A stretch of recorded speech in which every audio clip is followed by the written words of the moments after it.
A lion does not feel guilty when it kills a gazelle, right? You do not feel guilty when you squash a fly. And I think that means something.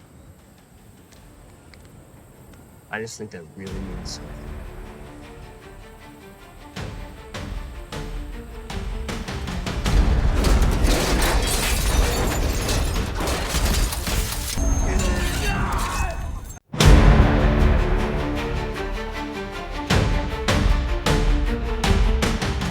Hey guys! Hi, welcome back. It's Chris and Devin here. We're coming at you with a new thing. We're watching the movie Chronicle, and we're going to do a little retrospective review on it. Yeah, we're looking back in time to a good old 2012, was it? 2012, yeah. 2012. And yeah, it's kind of a nostalgic movie for a lot of people in our age group. So we kind of want to go over it and just kind of recommend it. Yeah. And make sure to like and subscribe and the whole thing. And yeah, let's get into it. Yeah. So if you don't know what Chronicle is, it's a movie about these three teenagers, one of whom always records everything. It's a found footage film, and Andrew is the name of the guy who always holds the camera. And they go and find this little artifact in a hole, and they all get superpowers. Yeah. Telekinesis, anyways. You know, yeah. So it's superpowers regardless, but they only refer to it as telekinesis. Because that's what they get, yeah. Yeah. But they do a lot with telekinesis. Yeah. And It's true. Yeah. I think one of the things that I like most about the movie is how relatable all three of these characters are. Yeah. Because growing up, you've always had a weird friend or been that weird friend who is self-isolated and doesn't really have much going. And then some friend that's like, you know, known him since his entire life. Yeah. And kind of hangs out with him off and on. Yeah. And then you always had that friend that was more popular than you. Yeah. And knew everybody and everybody knew him. Yeah. I did. I actually actively did. Yeah. Except, I don't know. I never really had the weird friend. I've just always been. You just were the weird friend? I was Yeah. just the weird Yeah. friend. Yeah. Like, people knew who I was as an extension of my friend. And they would always make sure they're nice to you. Yeah. Because- Everyone makes sure they're nice to me. Yeah. Everyone makes sure Yeah. they're nice to me because they think I'm mentally disabled. I'm glad you threw away your trench coats, man. I'm really glad you did that. Dude, they really would have been nice to me They if I would've- had trench They coats. would have been really nice to you. No, they would not have. There were some kids in my school who had trench coats. People were not nice to them, and I was terrified. Yeah. I was very nice to them. Yeah. But it's Andrew, Steve, and Matt. And Andrew and Matt are cousins. Steve is like the class president. And they end up going to this party. Yeah. It's kind of how the movie kicks off. Well, besides... I was going to say, the opening scene to the movie is very important because it shows the dynamic between Andrew and his father. Yeah. So, basically, Andrew, he just bought this camera to start filming, and he sets it up pointing at his door, and his dad's banging on his door, yelling at him, telling him to open a door, and Andrew's like, "You're drunk, don't come in here, I'm filming things from now on." And that also kind of sets up why he has a camera throughout the movie, because he kind of got it to originally to Defend himself. if Yeah. he needed to, and to like kind of ward off his father. But then I believe he begins to grow attached to it and uses it purposefully as a barrier. Well, throughout this like beginning of the film, we just seen him doing it in school, and now he's doing it at a party, and everyone's kind of calling him a weirdo for it. Yeah. And that's just so crazy. That's kind of a time difference thing, because now everybody records everything anyway now. Oh yeah. But back then, it's like, you know, camera phones sucked. Cameras on phones were not good. It's true. But yeah, and immediately that was the thing where it was like, you could tell he's an isolationist. Yeah. Because, like, I don't know about you, but I would imagine that anybody who carries around a camera and wants to record things, and you're always on that side, you kind of feel like the outside perspective, like a third-party view. Well, have you ever seen the Secret Life of Walter Mitty? No. So Well, I've seen it, but I don't remember it. I remember him skateboarding. there's a specific scene. He meets the photographer on the top of the mountain, right? Mm-hmm. And the photographer at one point says, "Well, hold on, it's about to start."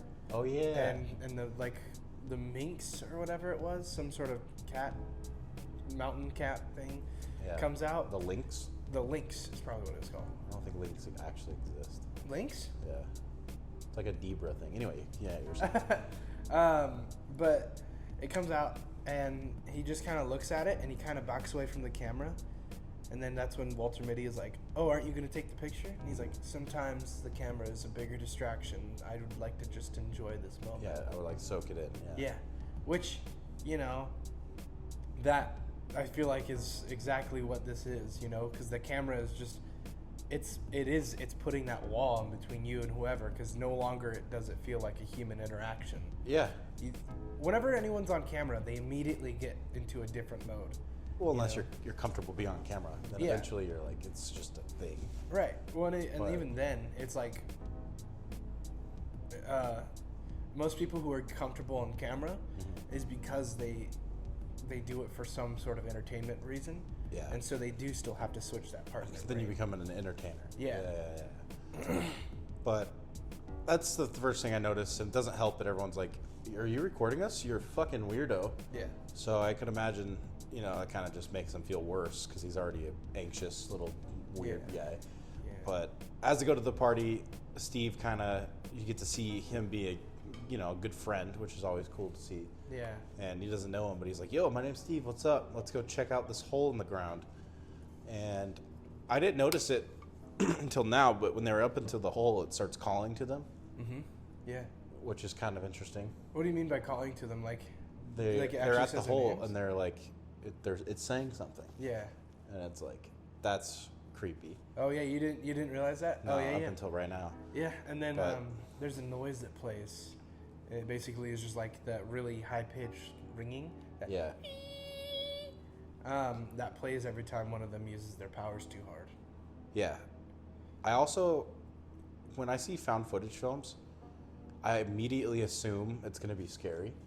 Oh yeah. Because I don't think I've seen a happy found footage film. No, I feel like that could be something that we could do. Maybe make a story about a kid running away from home and having a good old gay time. I mean, you could definitely do a love story found footage film. Love story would be neat. I think that A that love story would would be really cool. Yeah. Like, and it would. I think that would be able to be done so well. Yeah. But with like them getting their powers and stuff, I just immediately am like, oh, something's really scary is about to happen. Mm-hmm. Especially when they're cutting in and out and things. But I like how they did it. It's not too complicated when they're in this hole and things, especially when the lights shift. Yeah. And then it kind of becomes this thing of like, we're just going to blur in and out and people are going to be screaming and things like that. Yeah. Yeah. Well, and I mean, like, it's just like some glass, like, props and stuff that they do. Yeah. And it's like, because the camera is not like showing everything, you don't have to spend too much to put all this interesting stuff on there. But immediately after they get their abilities and stuff, they did what everyone else would do. Yeah. Which this is part of the reason why I love the movie, is because they're like, oh yeah, we can fuck with all this shit, but let's go mess with people. Yeah. Which that's like the most relatable part. Yeah. Well, and before that, they test their skills out. Yeah. Right? And my favorite scene, literally in the whole movie, is him building the Legos. Oh yeah. Because they turn on the Lego Star Wars theme, or Yeah. whatever Lego theme it was, and they go. Yeah, because it's like how they do it in the game. Exactly. Yeah. And it's so funny. The part after that though, when he like smashes it, it's like, Yeah. that's so messed up. It is messed up. But I don't even know how you'd go about knowing you have telekinesis. I don't Like know. if you go in this hole and you get all effed up and stuff, it's like immediately you're gonna be like, I'm gonna reach out, try to pull things with my mind. Right. Well, it's they probably had like a feeling or something. You could probably feel it, yeah. Like, because they mentioned throughout the film multiple times that like, oh, Andrew's in trouble, and he's getting that nosebleed out of nowhere, and because they have a telepathy link. Yeah. But I mean, I guess you probably would. It's like you've never seen Star Wars, but they describe it when he's holding the camera with his mind or whatever. Oh. Where he's like, I just imagine it as I'm holding it. Yeah. Which is exactly how the Force works. Which they made a reference to the Star Wars in here when they were fucking with people, because he had a lightsaber. Oh yeah, and he was doing it to move the woman's cart away from her. Yeah. Yeah, that was pretty funny. That whole store scene is great, and I told you this earlier when the little teddy bear, the little girl, like the cart scene was great because that's something I'd be like, oh yeah, I would do that, but it's also too obvious, you know. Yeah. Like even the lady's like looking at him. And Yeah, because they go right next to him. He's also moving the lightsaber as it's going. Yeah. So it's like you would know. I would just think that someone is like has a remote control to attach to my cart and be like, what the heck? Yeah. And that's fucked up, but like doing it to a child, terrorizing children with this ability would be so funny.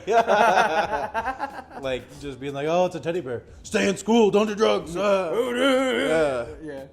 And Like- there's some like realistic dialogue too, because they're like, dude, she's just staring at it. Like, what is she doing? I'd also probably prank my family pretty hard. You'd prank your family? Oh, yeah. Oh, yeah. Like, we used to have a gnome. We would like move around outside. Well, it's supposed to stay in one place, but I used to move it around. So I'd put it in like their window seal outside and all That's this stuff. so funny. Yeah. And like when they asked me about it, I was like, I have no idea what you're talking about, because I honestly genuinely forgot that I like moved it around. That's so funny. Yeah. See, that's what makes it so good when you have bad memories. You just like, you do something and then to mess with someone and then you completely forget about it. Oh yeah. And then you're just like, yeah, no, I genuinely don't know. Yeah, I have no idea what you're talking about. Yeah. That is fucking hilarious. No, bad memory sucks. Bad memory does suck, I know. But there's also superpowers to it. But yeah, as like the movie goes on, they start getting into like they start flying, which is like the next important thing. Yeah. Oh yeah. Yeah, well, Oh no, the guy. Yeah, before that, they go through and they're testing all their stuff, and then they're driving home, and there's some dude who's like following behind them, and he's like honking his horn, and blaring his horn at them, and Andrew's like, hold the camera, let me do this real quick, and then he goes abracadabra, and he swipes the guy off of like the edge of a cliff, the guy who's driving behind them, and he like falls off the cliff into like some waterbed or whatever, and Steve has to jump in to save him, and eventually they get him safe, and they help him out, and Andrew doesn't understand why everyone's so mad at him. He's like, I didn't know what I was doing. I didn't mean to do it. Why are they so mad at me? And I didn't understand why Andrew was being so oblivious, because clearly he just fucking almost killed someone. Previously in the movie, I told you about this. Matt calls Andrew hostile. Yeah. Because like especially when he has to defend himself on something. Well, he calls him hostile later on in the... No, this is before this. Oh, is it? Yeah, so it's before when he gets in the lake. I have it in my notes, that's why. And I was it's like one of those things where I don't think he meant to drive the guy off the road. No. But I also don't think he realized his consequences of like trying to make him switch off. But yeah, and this is also another reason why I like Matt, is because he kind of steps up and he makes the rules, which you brought up why it was important earlier. Yeah. But the rules are, can't use it on living things, and what was the other one? Don't use it in public. Can't use it on living things, can't use it on public, and you can't use it when you're mad. Can't use it when you're mad, yeah. Which, all pretty good rules. Yeah. And I guess that is foreshadowing for setting up like, oh yeah, we're gonna break all three of these rules. Exactly, yeah. Yeah. But yeah, and then there was a couple other fun things, and you mentioned your biggest plot hole, which was when they Googled telekinesis. Oh yeah. Yeah. They Google telekinesis like they don't know what telekinesis is. Yeah. Like it's a... Well, in the way they kind of like describe it, makes it seem like one of those things where it's like, oh, this is an ancient technique that's been used. Yeah. The monks could use it if they breathe right. Yeah. And levitate. Which they do. They do bring up the Tibetan Yeah. monks, and they do bring up the fact that monks can float. Yeah. Which is also an important scene because Andrew is like, hey, let's just like go travel the world. Yeah. Forget school, forget all this stuff. Let's go do this thing. Yeah. Like, I think it'd be really cool. And the other two guys are like, yeah, like after we graduate. Yeah. And Andrew's just quiet. Yeah. And it's like, you could tell that it's like he wants to run away from his life. Yeah. Because in the situation he's in, even like his room, for instance, Yeah, it's messy. it gets dirtier and dirtier as the movie goes on, Mm-hmm. and it's like definitely a representation of his psyche and things. But if they just left and ditched school and went and did all this cool stuff, he probably wouldn't have been the way he was. Oh yeah, 100%. He would have avoided all these things that turned him the way he did. Yeah, which also another thing of mental health. It's like there's nothing more depressing than being next to someone who's actively dying, even if it's your mom. Especially if it's your mom. There comes a point where you have to disconnect yourself from that. Yeah, that is true. Like, Well, and then it's like, because that's also probably, how his father feels, oh yeah, is that it's like there's nothing more depressing if it's your wife, she's dying, yeah, but that kind of stuff can lead to all sorts of aggression and all that stuff. for sure, and changing you as a person. Yeah. Like I've met a lot of people who have taken care of their parents when they're in like hospice, and it changes them. They're like not good for a while. But anyway, moving on from sad things, back to the flying thing. I really like this scene. I know you probably did too, I love the scene when they're first learning how to fly.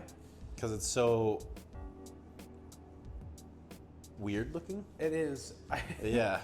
And you told me before I had watched it again, you told me that you're like, it's very much like Invincible, where they're just JPEG floating across the screen.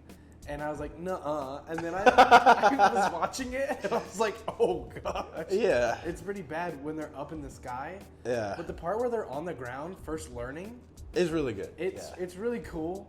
And I brought this up in the Thunderbolts review, but we talked about how, what's his name? Sentry. Yeah. I don't know why I keep forgetting his name. Sentry. What's his name? Bob? Bob, when Bob, when he first begins to fly, he flies just like they do. Like, he just kind of like starts floating, and he doesn't understand what's going on, and it's like it's out of his control. And so that's how they start flying originally. And then they start getting more comfortable with it, and they kind of Well, yeah. do it better. Well, then immediately they're like, let's go and see how fast we can do this. Yeah, exactly. Which is cool. I also like their get-ups when they're actually flying through the air. Yeah, because they get windbreakers. Because you're cold as fuck up there, Yeah. I'm sure. I'm sure those cheap-ass windbreakers aren't doing shit for them either. Yeah, which would be something that you and your boys would probably do. You'd be like, let's wear 2 windbreakers. Yeah, exactly. Yeah, and it's like, all right. Yeah. But it is definitely JPEGs, which Oh, it also sucks because I feel like if this movie was made now, oh my gosh, it would look so it would good. look so good, and there'd be probably more liberties that they would take and things like that. Yeah. Well, because it's like, it looks good enough. You know what I mean? Well, yeah. When we were like kids, the clouds look really cool. They don't Yeah. look real, but they look cool. yeah, they're playing football and shit. Yeah. But like I said before, this movie came out when we were 10. Yeah. So like watching this when I was 10, I was like, this shit looks so sick. Yeah. Like this looks real, Yeah, bro. you're like, this is real, dude. This Yeah. is real life. Which watching it now, I was kind of like a little bit disappointed because I remember it looking so good. Yeah. Yeah. Me too. It was like there were some. Oh, okay. Some of the end scenes did kind of hold up though. The ending you could tell is where they put their budget. That You is could where definitely they put tell their when they upped their budget. Yeah. But once they kind of get hit by that plane, I noticed Oh yeah. it was a little bit of foreshadowing for a bit later because Andrew saved Steve's life Yeah. because he was plummeting to the ground, and then they kind of had this moment where they're like, "Oh shit! Yeah. Thank you, Andrew. You're the best, Yeah, dude." he's like, you saved my life, man. You're like my friend. You're like my best friend. You saved my life. Yeah, that was a really cool moment, and you could tell Andrew relishes in it. But it's like Yeah. it kind of is fucked because later on in the movie, what ends up happening is horrible.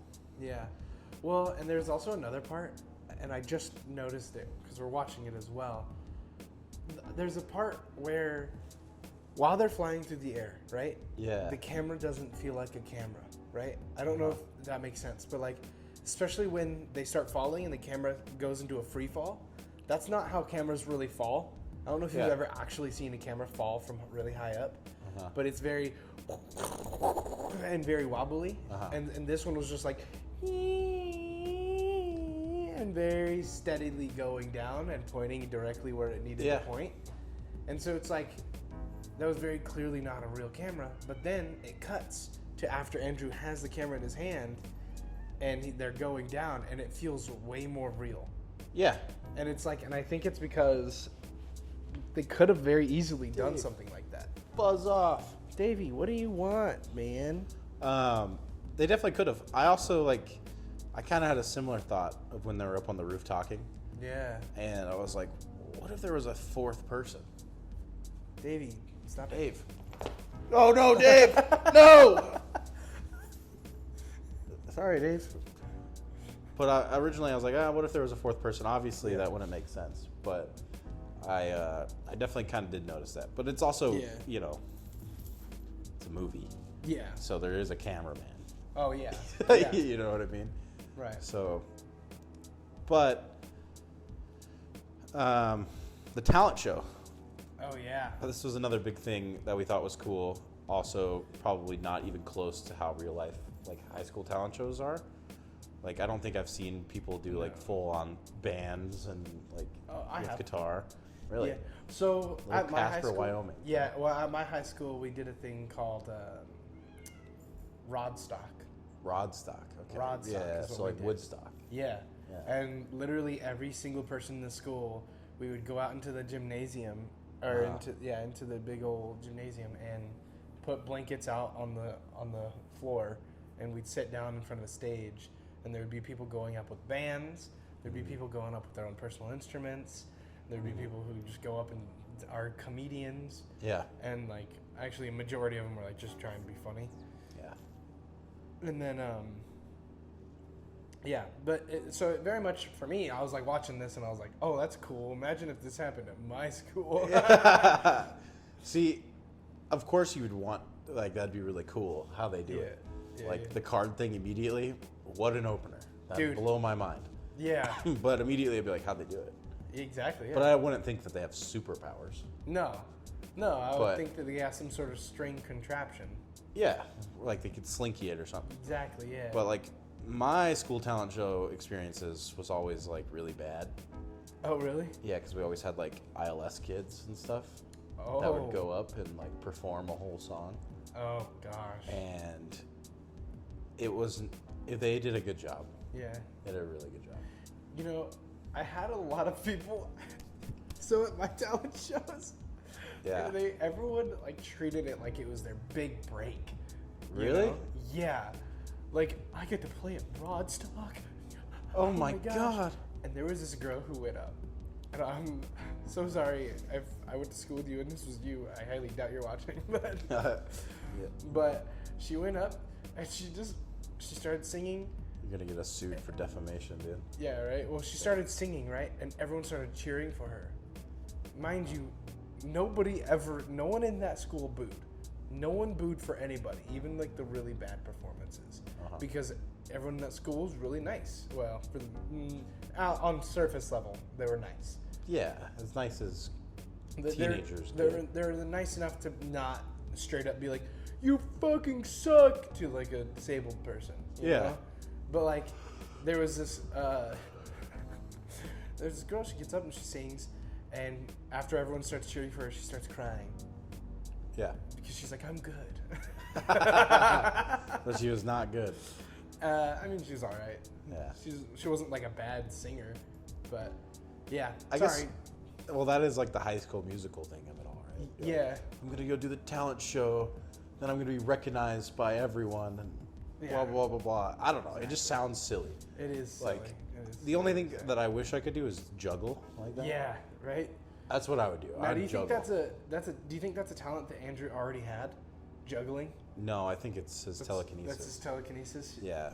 Yeah. Because the way he does it, it's especially throughout the movie, you could tell his coordination gets better. Oh yeah, that's Which- true. That is true. Hand-eye coordination kind of is like telekinesis in a way.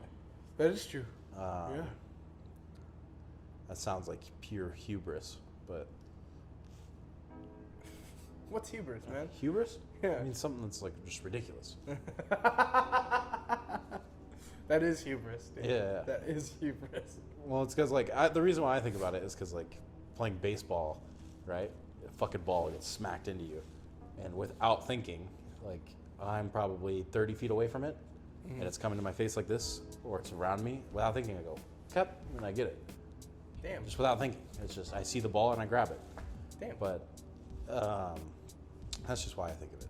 But after the talent show, Andrew becomes a fucking king, Yeah.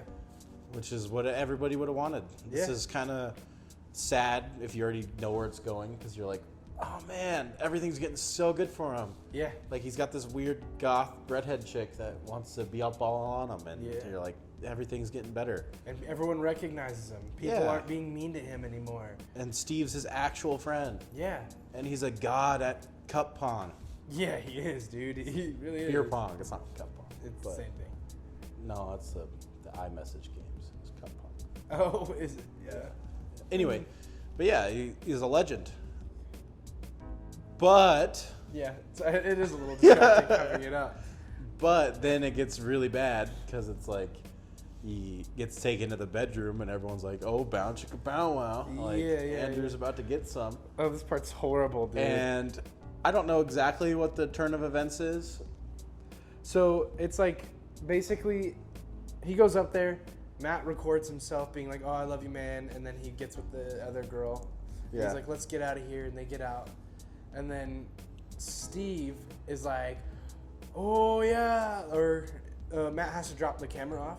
Yeah. And so he gives it to Steve, and Steve is like, "Hey, I'm here. Like, this is the man of the hour.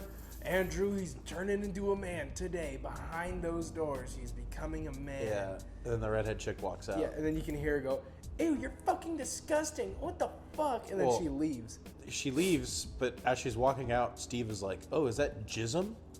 Is that what he says? Yeah, I've never heard the word jism before. I thought, because I Because thought that's what I thought she it was was. wiping her mouth, and he was like, "Is that jism?" Yeah. So I'm assuming that she threw up on him. No way. Oh, Yeah, man. so I'm pretty sure he just, did the thing. Because I was reading it with subtitles and shit. Yeah. So she just didn't like it, and then blamed him for being a weirdo. I think he threw up. I don't think so, dude. I don't know, dude. It was on his shoulder. That's horrible if she's the one who threw up. I think she projectile vomited. And if Because she, it's just a weird line to say, "Is that jism?" Maybe that's what the director's cut version was. maybe that's what it was. It's just that. I mean, hey, we're about to get to that scene. It's coming up. But, like, because that's what I thought. I thought he used his powers to, like, super jizz on her. What? That's what I thought happened. And that's why I thought she was like, "You're disgusting." Oh, here it is. Yeah, because she has it in her hair. He's like a butterfly ready to emerge from a cocoon or some shit like that. Disgusting weirdo.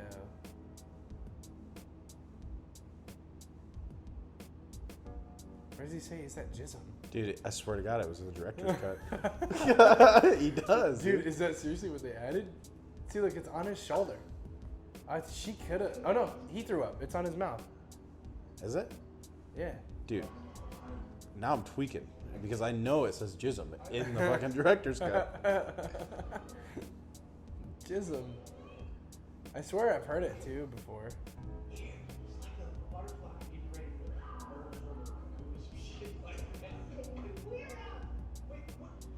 It's right there. He doesn't say, "Wait, what happened?" He doesn't say that.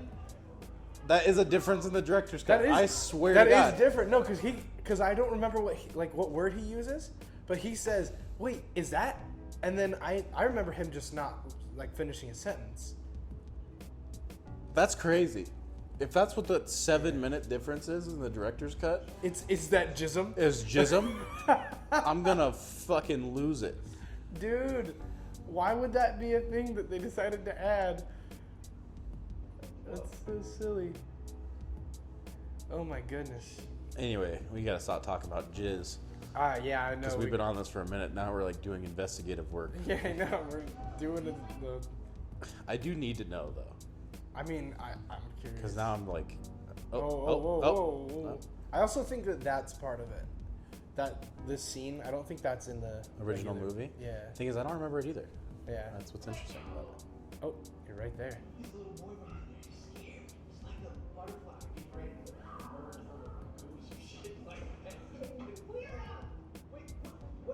What? He said it. He said it. They added it into the director's cut. Is that jism? All right, cool.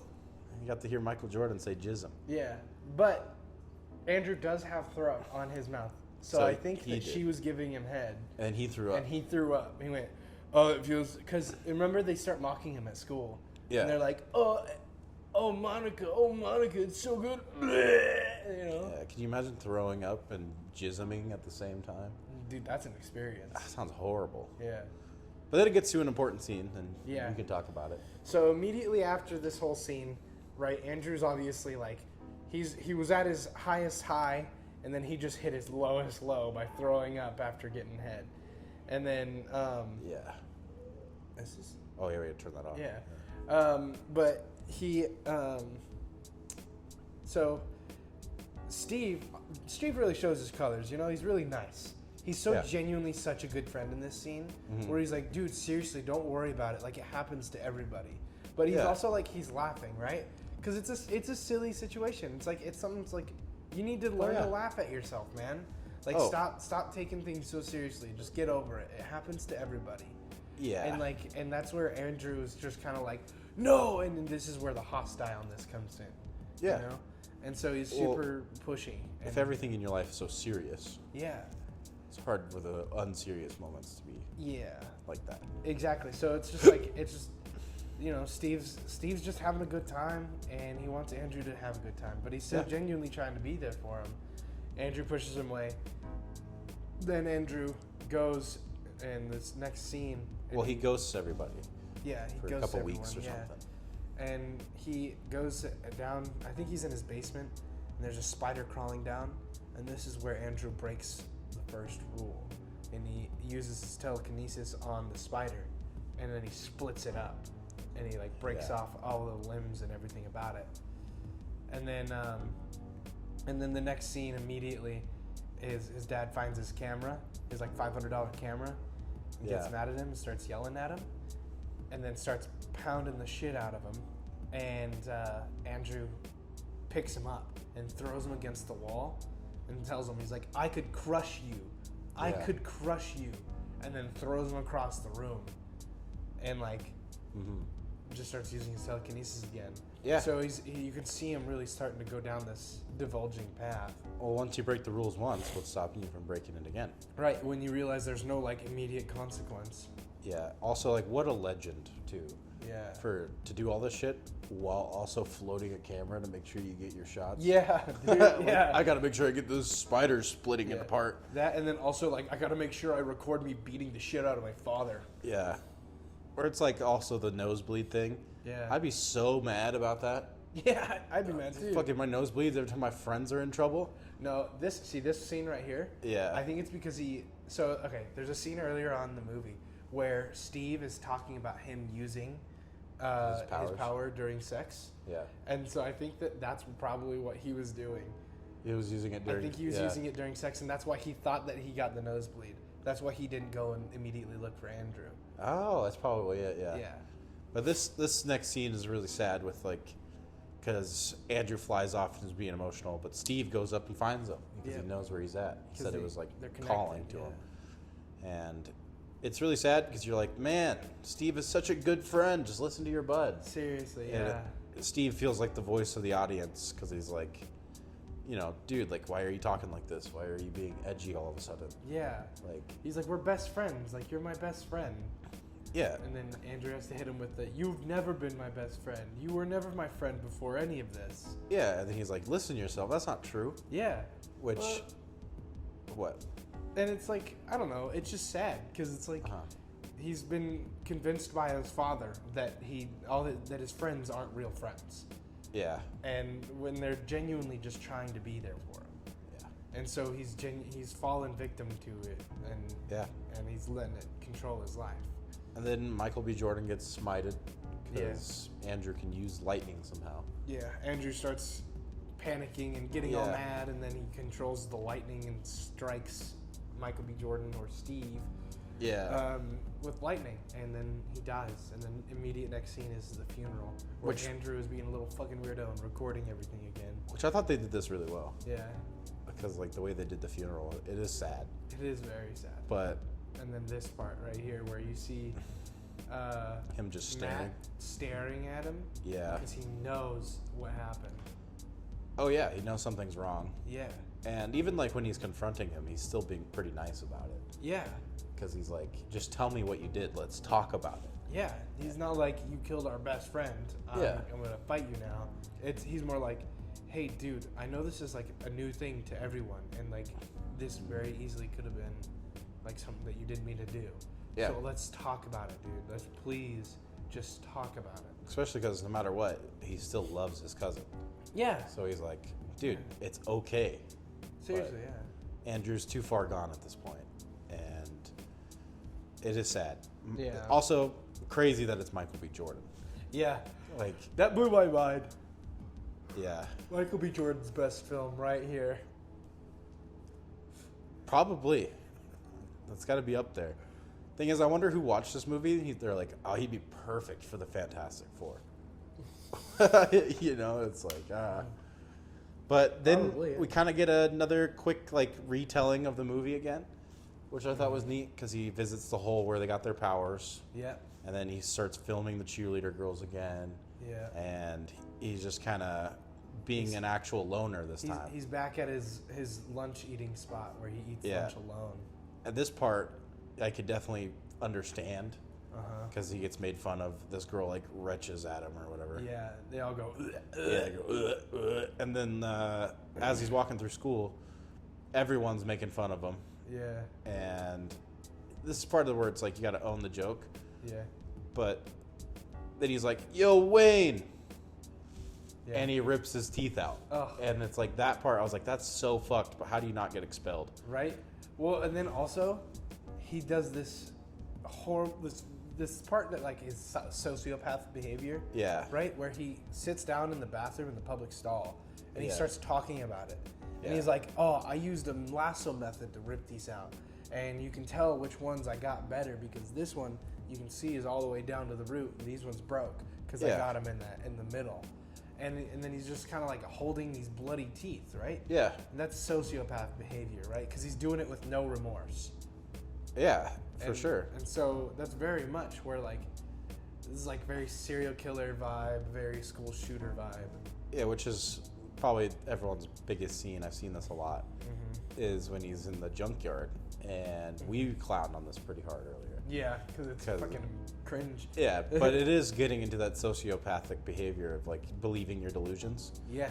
And so I thought it was cringy because he's like, well, I looked up this thing. So there's this thing called apex predators. Yeah. And it's Yeah, like, yeah. Like you're in high school, dog. yeah, Not only that, I'm pretty sure they're seniors. they are. They And they so are. there's no freaking way he does not know what an apex predator is. Yeah. And so he starts, which I guess there is a point to it though, because he starts explaining what it is. It's like, so smaller animals can't feed on us, but we Yeah. can feed on them.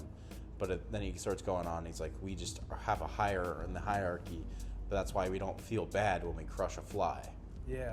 He said a tiger doesn't feel bad when it hunts a gazelle. Yeah. And we don't feel bad when we crush a fly. Which, And then he goes, this is the part that I thought was really cringy. Yeah. Because then he goes, and I think that means something. I think that really means something. yeah. He crushes the car behind him. Which, And it's like, you know what I want to do? I want to go through this whole thing, right? And edit out all the telekinesis that they do. just be like, these are cringy teenagers. Yeah. And that's, oh my God, big theory. That's why, like, none of this really is happening. Yeah. He's a schizophrenic. yeah. And that's why his dad goes through the camera and says, yeah, I just saw you being a bunch of losers with your friends. Oh. When there's clear evidence on the camera of them flying Yeah. and moving things with their minds. That'd be really cool. 'Cause then Yeah. I'd feel less bad about his dad. And Yeah. I'd relate more with his dad. Be like, yeah, my son's a fucking loser. Yeah. He's in a Yeah. junkyard talking about apex Yeah, predators. 100%. And Yeah. shaking his hand like he has telekinesis. And Yeah. then him and his friends are sitting there like just being weird to people. Yeah. You definitely could make this really cringy. Oh yeah, But- I 100% think you could. Yeah. There's also a part of it though where it's like it is cringe, but you can kind of get into it. Maybe that's like the nostalgia thing. Where you're like, Yeah. oh, he's Breaking Bad, and Oh gosh. yeah, you're getting into it. And he like tells this fucking, what is it, the Pharmacist. to go fuck himself. And He all calls that him a stuff. prick. Yeah. Calls him a prick. But and then it kind of he starts, like we were saying, Breaking Bad. But in the beginning of the movie, there was these people who were bullying him, and this fucking genius thought it'd be such a great idea to go rob the bullies on the corner of their money to get Yeah. his $750 Yeah. for his mom's prescription. That's so fucking silly, dude. It is. Like at most, even at this time, like right, there people are carrying cash a lot more at this point in time. Yeah. Because like credit cards and stuff like that aren't so crazy big. So it's like Yeah. it's still cash is like at this point in time being phased out. So how much are you expecting to get out of 4 people? Well, also just like druggies. Yeah. And also, why are you wearing your dad's firefighter gear? Like Yeah. that's so obvious that it's like gonna be Yeah. you. Well, and it's also like, you know, he doesn't have his face mask is very clear, you know, and Yeah. it's your voice but muffled. It is. There's a lot of things that is wrong with like this whole set, Yeah. but it is still cool Yeah. because it is like that Brightburn thing where it's like, oh yeah, he's dragging people's face across the ground. There's Yeah. blood smears and stuff. Because And- at first when you watch it, you're like, oh, I mean, he just does one thing to them. They just kind of fall over. And you're like, Yeah. oh, maybe they didn't die. But then you just see them bleeding all to death. I'm pretty sure they're dead. And it's like, oh, yeah, no, they're dead. Yeah. But it's like, also 6 shots, dude. The fact that he's able to do that while killing people, Yeah. pretty cool, man. Yeah, he should have just went and been a filmmaker. He should have. Like this is like Yeah. filmmakers gone wrong. I think that was his plan, was to Yeah. originally, or ultimately end up going and be a filmmaker. Well, I also think whoever came up with the story of this movie probably drew inspiration from their life, Most likely, yeah. and it definitely feels that way because it's definitely filmmakery. Yeah. But Oh, I didn't even realize after he robs the people in the corner, he goes to a gas station to rob it. And I didn't realize they used the security camera to like show him, and they see that you can see his camera floating behind him. yeah, I didn't even realize that until Yeah. just now. I like when they use the one inside too to show the gun.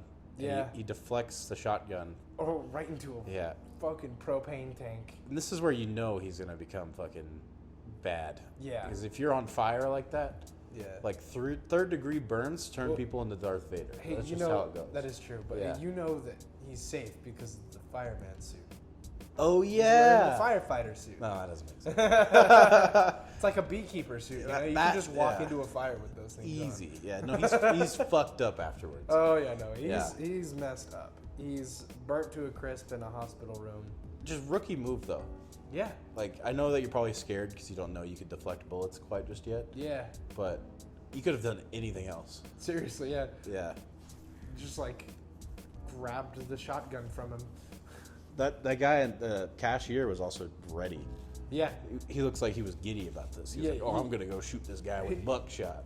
dude, I can almost guarantee you there are gas station owners, and Yeah. people who work there, who are actively looking forward to the day that they get robbed, So they can shoot someone? because they got their shotgun right Yeah. there. You Most also mentioned this scene on how you were like Yeah. aching on. And you're like, When I was a kid, Yeah. I was on Andrew's side, like 100%, because Dude. his father sucks, and then Yeah. his father comes in and basically at his bedside Yeah. is crying, and you think when I first watched this, Uh-huh. I thought that, oh man, his father's having a human moment. He's crying for his son who's in the hospital after making a mistake. No. And I so genuinely was like, this is a turning point. And then his father goes, your mother's dead, and it's your fault because I had to walk out. I had to be out looking for you. And then he starts getting mad, and he gets up, and he starts pointing in his face like Andrew's unconscious. Yeah. And he starts pointing in his face. I know you can hear me. You need to get up and you need to apologize right now. And then he points in his face one last time, and Andrew like wakes up and grabs his arm, and just the whole fucking room explodes. And I was so hyped for that scene. Yeah. I was so hyped for that scene. Did you not have a good dad growing up or something? No, I had an amazing dad. Okay. My dad was awesome. Yeah. I had a lot of friends who didn't have great Yeah. parents. You're like, fuck you, my friend's dad. I'm thinking of you right now. I am. I Yeah. always am. I agree, though. I mean, as a kid, I definitely was. I mean, now I still am, too, but it's more of like, you could have done this a different way. You'd have to blow up the fucking building. Yeah, right? Yeah. Like, But imagine you have these powers, right? Yeah. And you don't know what's going on. You just got blown up. And then you're Yeah. waking up from the incident to your father, who's an immense trauma figure. yeah. You don't know what's going on, and so all of a sudden everything's blowing up. Well, you also know you're going to prison. Yeah. Yeah. But I guess, like, I do understand the dark twist, because immediately if you know you're going to prison for many years and you have these superpowers, I don't know about you, but I'm not going to prison. I'm not going to prison, no. I'm not going to kill a bunch of people. No, I'd probably just fly to Tibet. I would probably do the same. Immediately, I'd leave the country. But also picking up with Matt here, it was cool when they're like start to drive down the interstate. Yeah. And they're kind of getting into it, and like just this whole last sequence was pretty good. Yeah. Especially when they finally show up to the hospital and he flies up and everyone's like, ah. Yeah, I was like, whoa. Yeah. And his girlfriend's like, Matt, what the fuck? Yeah. What? And then they don't. She doesn't have enough time to really talk about it, No. and that's like the funniest thing. But also Matt's kind of an idiot because he's like, yeah, let's get back in your ladybug. Yeah. Like, Yeah. that's seems deranged. Yeah. Well, my thing is that quite literally, the only reason he didn't just fly there, Yeah. right? Because that would be the smart thing to do. Just fly to where you believe your cousin is in danger. Yeah. The reason why he doesn't is because he needs his girlfriend to come along because she's got the camera. Yeah. Otherwise, we wouldn't be able Otherwise, to see we it. wouldn't Yeah. be able to see it. Yeah. Which could have been better Yeah. if maybe he just shows up. Yeah. That would be cool. That would have been better. But Yeah. I also like the shit with the cops getting all fucked up. Yeah. Because this is when it gets into horror and like the car flying up. Yeah. That'd be horrifying. Yeah. Absolutely terrifying. Yeah, Yeah. especially if you're Matt, because you're like, I just brought my girlfriend into the situation. Yeah. But the cameraman never dies, so. No, yeah, no. But flying up to the Space Needle's cool too. Oh my gosh. This is the scene where I'm saying this holds up. Because Yeah. they get thrown up there and then you can see all the lights and then you watch them like all break and shatter Yeah. and then you can only see the like underlight ones. This does hold up pretty well, Oh, it looks so good. especially with him flying up. Yeah. Yeah. Oh, it's the headlights. I just realized it was the There's headlights for the car. Yeah. I was like, what's lighting him up right there? Yeah. But this is also like where found footage kind of thrives, Yeah. is that you could make things look a lot better than they are. Oh, Like, yeah. But yeah, 100%. And you mentioned this next part where they pull the cameras out and everything. That was a Yeah. cool shot. I think that was such a cool shot, dude. Because everyone on the ground's recording it, and then there are people in the Space Needle recording it, and you got the camera footage from the helicopter recording it, because there are two people floating outside. Yeah. Like, I would be recording that shit too.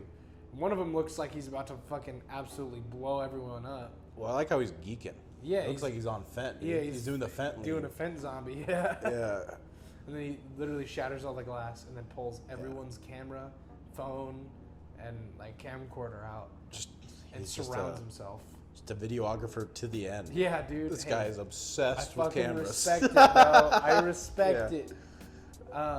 Yeah, and so he's got like the whole Matrix get up and all the cameras surrounding him, and and Matt, and they are having their talk about how Andrew's stronger and Matt couldn't do anything, and Matt's like, bro, I will try. Well, that's not how it's said. He says it. I'm stronger than you, Matt. I'm stronger than you. It's just I feel bad for this actor because he gets typecasted in these roles and he shouldn't be in them. Mm-hmm. He does great though. You know what's funny? Because you mentioned that he was The Green Goblin? The Green Goblin? Yeah. This is exactly how he looks in the Green Exactly, yeah, exactly how he Goblin. looks. Dead ass. He's all burnt in one face, on one side of his face. How the fuck? Why did they have the same scene in 2 different movies? Well, it's because the people who made Amazing Spider-Man, they're like, all right, so we want you to be the Green Goblin. We saw you in Chronicle. Yeah, just do what you did in Chronicle, but like times 10. Yeah, times 10. Yeah, just be even more cringy. Yeah. Even more obnoxious.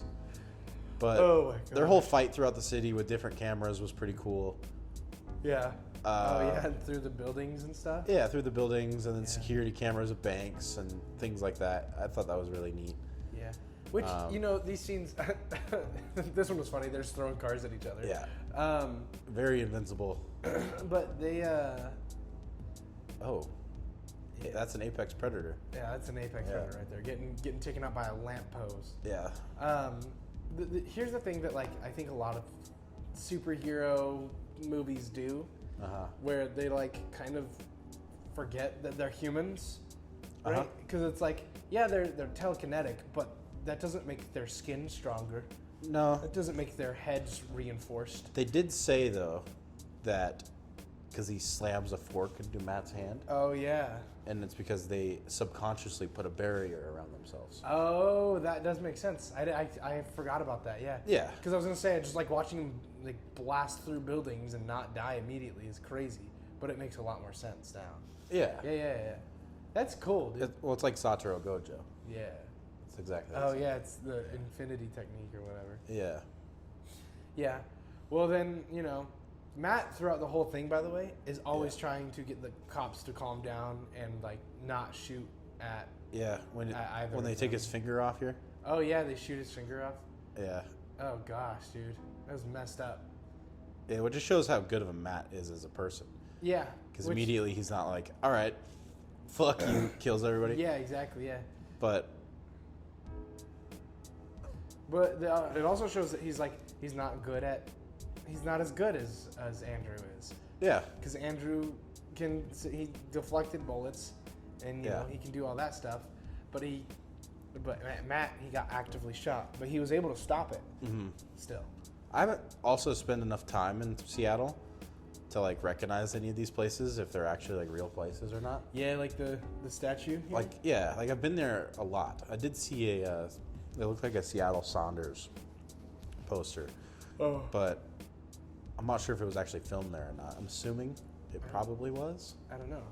Well, But- that's the thing, is that I was actually thinking about that, because this last scene here, kind of, if it's not like a real spot in Seattle, then it's plot convenience.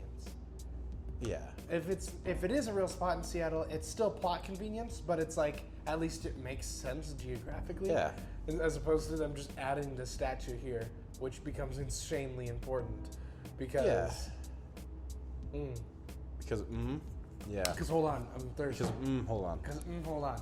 Because hold on, I'm thirsty. Because the cops like unleash all their bullets on Andrew, and Andrew stops the bullets midair. Yeah. And then pushes everyone back, and then starts going through his whole like anger bout, and Matt is sitting there basically begging him to stop, because I don't even know what could happen. Like, what do you think that Andrew could be responsible to do? Do you think he could like straight up cause the world to crack? And there's probably a lot. I mean, he's looking like he's trying to tear buildings down. Yeah, because he's definitely trying to pull a lot of things. Yeah. He's mad. He wants to get as much casualties as he can. But yeah, Matt's sitting there basically begging him to stop. Looks up at the statue that's sitting right there that they landed on, and it's got this spear in his hand, and he basically just turns the spear down, slams it towards him, and then pushes it through Andrew. This is where it's like, oh, they're still human. It is definitely a standout part of the movie. Yeah. Is when he gets impaled. But the fact that they show it twice. Yeah. They do like a Bollywood always just makes me laugh. Yeah. It made me laugh when I watched it because I'm like, dude, why are you showing it twice? Yeah. Like, it would have been a lot better if you just showed it once in like Yeah. continuous pan. But then, yeah, Andrew dies, which is sad. You could tell Matt didn't want to do it the whole time. Yeah. Which I guess that's like, you're doing your friend a favor, though, Yeah. by killing him. Yeah, as fucked up as it is. Because it's either still- that or it just gets worse and worse. Yeah. But then an unknown amount of time went by, and Matt's flying around the world. And he's gotten better at his abilities by the looks of it, and being a videographer. Yeah. Like, his shots are way better looking than fucking Andrew's were. Yeah. Like, in the air, it's very clean. And, Yeah, very clean. Yeah. He's going to good areas, picking out locations. yeah, he's got a good shot list. Yeah. He's got it. And then he has this final speech about how it was kind of like the thing in the party Yeah. where he loves his cousin and he just never had the chance to tell him. And he's going to do all this stuff for them. And what was it? He's going to find out what happened to him no matter what. He's going to find out what happened to him no matter what. He's going to look into what that rock was. Yeah. Did you get emotional about this? Hmm? You get emotional? Yeah. No, I'm not. It looks like it. I have a stuffy nose. There's tears running down my face, but I'm not crying. that's the type of vibe. Anyway, that was Chronicle, a very nostalgic movie. Well, he flies to Tibet. Yeah, He where the flies monks to are. Tibet, where the monks are, where Andrew always wanted Yeah. to go. But yeah, that's Chronicle. There are a lot of questions that were left unanswered, which kind of makes me sad because I do want to see more, and I've always wondered what happened to them. Like, was it an alien thing? Was it a government thing? It had to have been an alien thing. I think it's an alien thing Yeah. because there was a crop circle when Andrew goes back to figure out what was going on, and he's trying to like sense what the rock is, and there's this crop circle that's kind of formed around the rock. Yeah. And so I always did too. As a kid, I would always Google Chronicle 2 sequel. yeah, I would too. Really? Yeah. Yes. So that was always a thing, and like, it was such a good movie. And does it hold up to this day? Kinda not. But I definitely think it's worth a watch, especially if you haven't seen it.